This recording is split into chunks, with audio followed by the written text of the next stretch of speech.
The Case of Lady Sannox by Arthur Conan Doyle. The relations between Douglas Stone and the notorious Lady Sannox were very well known both among the fashionable circles of which she was a brilliant member, and the scientific bodies which numbered him among their most illustrious confreres. There was naturally, therefore, a very widespread interest when it was announced one morning that the lady had absolutely and forever taken the veil, and that the world would see her no more. When, at the very tail of this rumor, there came the assurance that the celebrated operating surgeon, the man of steel nerves, had been found in the morning by his valet, seated on one side of his bed, smiling pleasantly upon the universe, with both legs jammed into one side of his breeches and his great brain about as valuable as a cap full of porridge, the matter was strong enough to give quite a little thrill of interest to folk who had never hoped that their jaded nerves were capable of such a sensation. Douglas Stone, in his prime, was one of the most remarkable men in England. Indeed, he could hardly be said to have ever reached his prime, for he was but 39 at the time of this little incident. Those who knew him best were aware that, famous as he was as a surgeon, he might have succeeded with even greater rapidity in any of a dozen lines of life. He could have cut his way to fame as a soldier, struggled to it as an explorer, bullied for it in the courts, or built it out of stone and iron as an engineer. He was born to be great, for he could plan what another man dare not do, and he could do what another man dare not plan. In surgery, none could follow him. His nerve, his judgment, his intuition were things apart. Again and again his knife cut away death, but grazed the very springs of life in doing it, until his assistants were as white as the patient. His energy, his audacity, his full-blooded self-confidence, does not the memory of them still linger to the south of Marylebone Road and the north of Oxford Street? His vices were as magnificent as his virtues, and infinitely more picturesque. Large as was his income, and it was the third largest of all professional men in London, it was far beneath the luxury of his living. Deep in his complex nature lay a rich vein of sensualism, at the sport of which he placed all the prizes of his life. The eye, the ear, the touch, the palate, all were his masters. The bouquet of old vintages, the scent of rare exotics, the curves and tints of the daintiest potteries of Europe, it was to these that the quick-running stream of gold was transformed. And then there came his sudden mad passion for Lady Sannox, when a single interview with 2 challenging glances and a whispered word set him ablaze.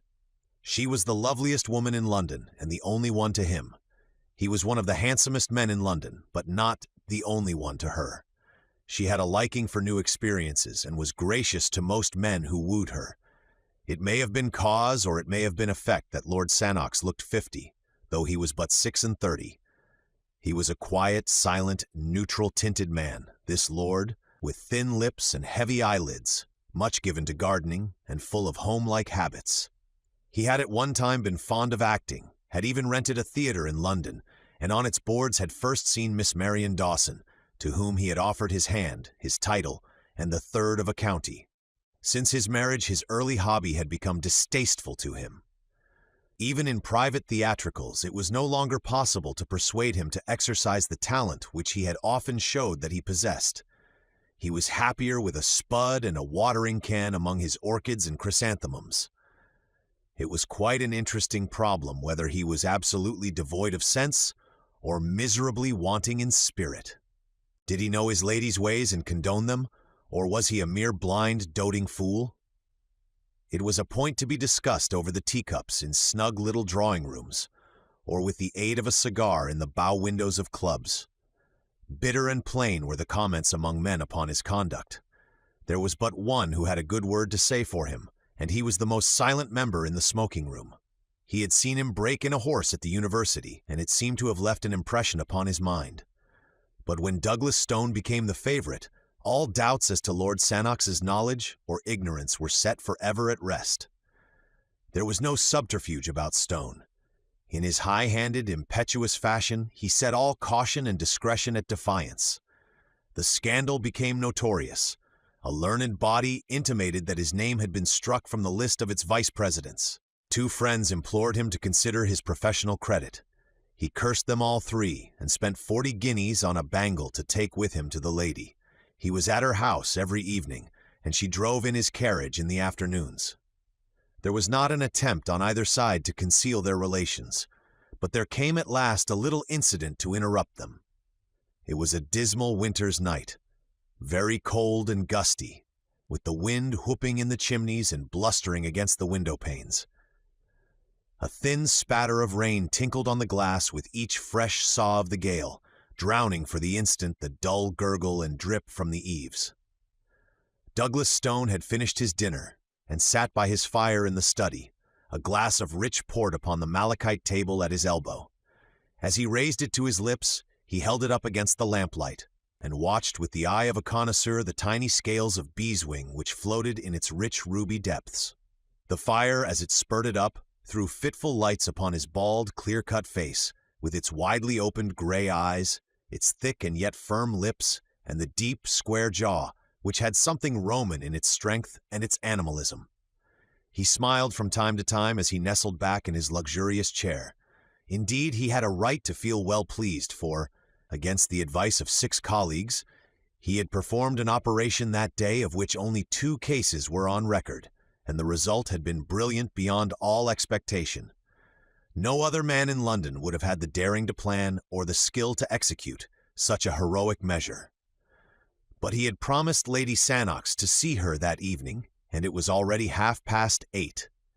His hand was outstretched to the bell to order the carriage when he heard the dull thud of the knocker. An instant later there was the shuffling of feet in the hall and the sharp closing of a door. "A patient to see you, sir, in the consulting room," said the butler. "About himself?" "No, sir. I think he wants you to go out." "It is too late," cried Douglas Stone peevishly. "I won't go." "This is his card, sir." The butler presented it upon the gold salver which had been given to his master by the wife of a prime minister. "Hamil Ali, Smyrna. Hum. The fellow is a Turk, I suppose." "Yes, sir. He seems as if he came from abroad, sir, and he's in a terrible way." "Tut, tut, I have an engagement. I must go somewhere else, but I'll see him. Show him in here, Pym." A few moments later the butler swung open the door and ushered in a small and decrepit man who walked with a bent back and with the forward push of the face and blink of the eyes which goes with extreme short sight. His face was swarthy, and his hair and beard of the deepest black. In one hand he held a turban of white muslin striped with red, in the other a small chamois leather bag.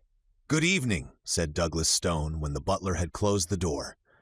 "You speak English, I presume?" "Yes, sir."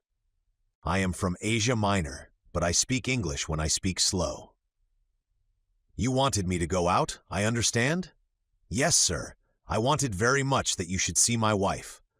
I could come in the morning, but I have an engagement which prevents me from seeing your wife tonight." The Turk's answer was a singular one. He pulled the string which closed the mouth of the chamois leather bag and poured a flood of gold onto the table. "There are £100 there," said he, "and I promise you that it will not take you an hour. I have a cab ready at the door." Douglas Stone glanced at his watch. An hour would not make it too late to visit Lady Sannox.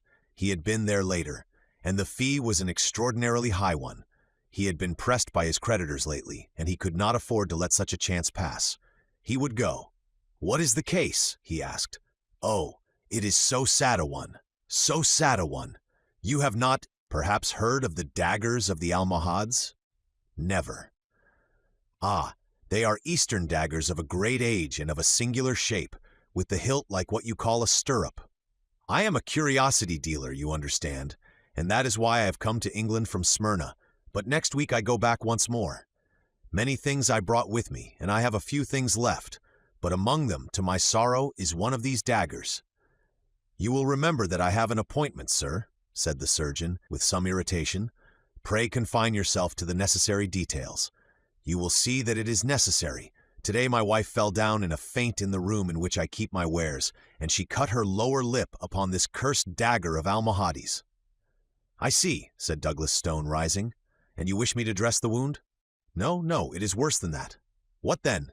"These daggers are poisoned." "Poisoned?" "Yes, and there is no man, east or west, who can tell now what is the poison or what the cure. But all that is known I know, for my father was in this trade before me, and we have had much to do with these poisoned weapons. What are the symptoms? Deep sleep and death in 30 hours. And you say there is no cure. Why then should you pay me this considerable fee? No drug can cure, but the knife may. And how? The poison is slow of absorption. It remains for hours in the wound. Washing then might cleanse it? No more than in a snake bite. It is too subtle and too deadly. Excision of the wound then? That is it. If it be on the finger, take the finger off. So said my father always. But think of where this wound is, and that it is my wife. It is dreadful. But familiarity with such grim matters may take the finer edge from a man's sympathy. To Douglas Stone this was already an interesting case, and he brushed aside as irrelevant the feeble objections of the husband. "It appears to be that or nothing," said he brusquely. "It is better to lose a lip than a life." "Ah, yes, I know that you are right. Well, well, it is kismet, and it must be faced. I have the cab, and you will come with me and do this thing." Douglas Stone took his case of bistouries from a drawer and placed it with a roll of bandage and a compress of lint in his pocket. He must waste no more time if he were to see Lady Sannox. "I am ready," said he, pulling on his overcoat. "Will you take a glass of wine before you go out into this cold air?" His visitor shrank away with a protesting hand upraised.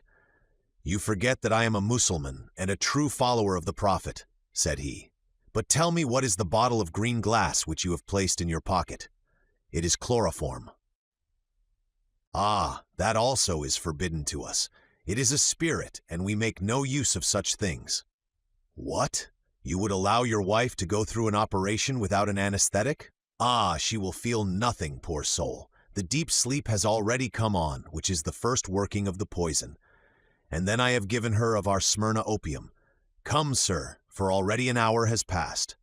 As they stepped out into the darkness, a sheet of rain was driven in upon their faces, and the hall lamp, which dangled from the arm of a marble caryatid, went out with a fluff. Pym, the butler, pushed the heavy door to, straining hard with his shoulder against the wind, while the two men groped their way towards the yellow glare which showed where the cab was waiting. An instant later they were rattling upon their journey. "Is it far?" asked Douglas Stone. "Oh, no. We have a very little quiet place off the Euston Road." The surgeon pressed the spring of his repeater and listened to the little tings which told him the hour. It was 9:15. He calculated the distances and the short time which it would take him to perform so trivial an operation. He ought to reach Lady Sannox by 10 o'clock. Through the fogged windows he saw the blurred gas lamps dancing past, with occasionally the broader glare of a shop front. The rain was pelting and rattling upon the leathern top of the carriage, and the wheels swashed as they rolled through puddle and mud. Opposite to him, the white headgear of his companion gleamed faintly through the obscurity. The surgeon felt in his pockets and arranged his needles, his ligatures, and his safety pins, that no time might be wasted when they arrived. He chafed with impatience and drummed his foot upon the floor. But the cab slowed down at last and pulled up. In an instant Douglas Stone was out, and the Smyrna merchant's toe was at his very heel. "You can wait," said he to the driver. It was a mean-looking house in a narrow and sordid street. The surgeon, who knew his London well, cast a swift glance into the shadows, but there was nothing distinctive, no shop, no movement, nothing but a double line of dull, flat-faced houses, a double stretch of wet flagstones which gleamed in the lamplight, and a double rush of water in the gutters which swirled and gurgled towards the sewer gratings. The door which faced them was blotched and discolored, and a faint light in the fan pane above, it served to show the dust and the grime which covered it. Above, in one of the bedroom windows, there was a dull yellow glimmer. The merchant knocked loudly, and as he turned his dark face towards the light, Douglas Stone could see that it was contracted with anxiety. A bolt was drawn, and an elderly woman with a taper stood in the doorway, shielding the thin flame with her gnarled hand. "Is all well?" gasped the merchant. "She is as you left her, sir." "She has not spoken?" "No, she is in a deep sleep." The merchant closed the door, and Douglas Stone walked down the narrow passage, glancing about him in some surprise as he did so. There was no oilcloth, no mat, no hat rack. Deep gray dust and heavy festoons of cobwebs met his eyes everywhere. Following the old woman up the winding stair, his firm footfall echoed harshly through the silent house. There was no carpet. The bedroom was on the second landing. Douglas Stone followed the old nurse into it, with the merchant at his heels. Here, at least, there was furniture and to spare. The floor was littered and the corners piled with Turkish cabinets, inlaid tables, coats of chain mail, strange pipes, and grotesque weapons. A single small lamp stood upon a bracket on the wall. Douglas Stone took it down, and picking his way among the lumber, walked over to a couch in the corner, on which lay a woman dressed in the Turkish fashion, with yashmak and veil. The lower part of the face was exposed, and the surgeon saw a jagged cut which zigzagged along the border of the underlip.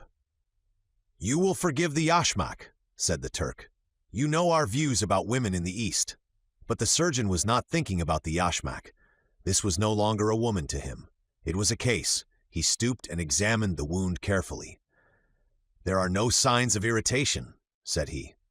"We might delay the operation until local symptoms develop." The husband wrung his hands in uncontrollable agitation. "Oh, sir," he cried, "do not trifle. You do not know. It is deadly. I know, and I give you my assurance that an operation is absolutely necessary. Only the knife can save her." "And yet I am inclined to wait," said Douglas Stone. "That is enough," the Turk cried angrily. "Every minute is of importance, and I cannot stand here and see my wife allowed to sink. It only remains for me to give you my thanks for having come, and to call in some other surgeon before it is too late." Douglas Stone hesitated. To refund that £100 was no pleasant matter. But of course, if he left the case, he must return the money. And if the Turk were right and the woman died, his position before a coroner might be an embarrassing one. "You have had personal experience of this poison?" he asked. "I have." "And you assure me that an operation is needful?" "I swear it by all that I hold sacred. The disfigurement will be frightful. I can understand that the mouth will not be a pretty one to kiss."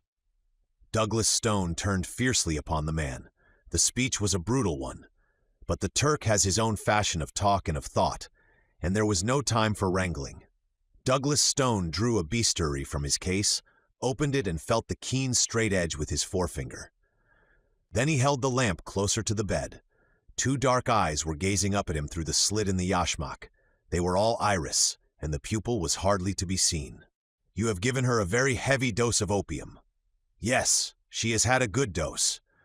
He glanced again at the dark eyes which looked straight at his own.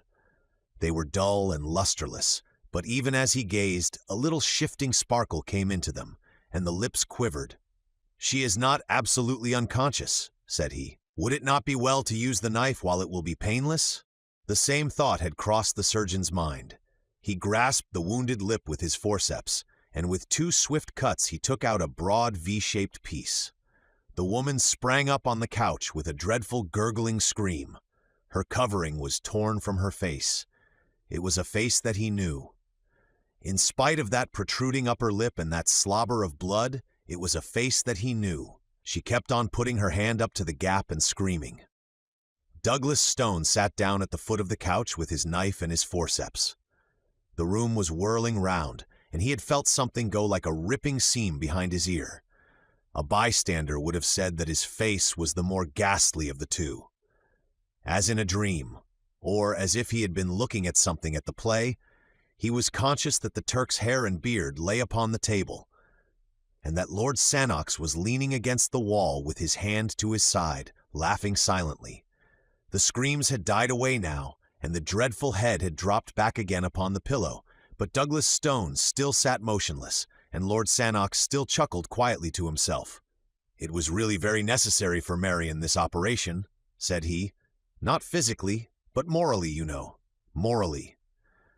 Douglas Stone stooped for yards and began to play with the fringe of the coverlet. His knife tinkled down upon the ground, but he still held the forceps and something more.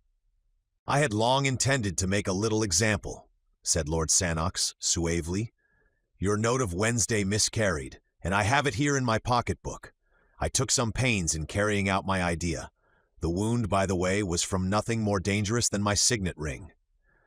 He glanced keenly at his silent companion, and cocked the small revolver which he held in his coat pocket.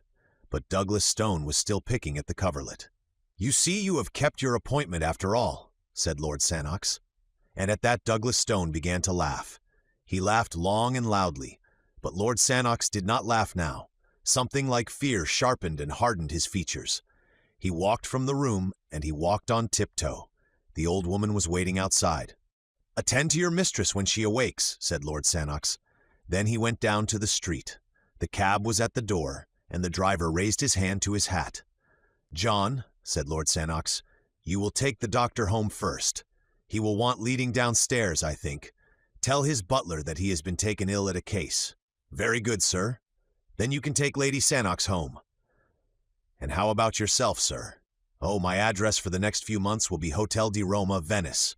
Just see that the letters are sent on, and tell Stevens to exhibit all the purple chrysanthemums next Monday, and to wire me the result."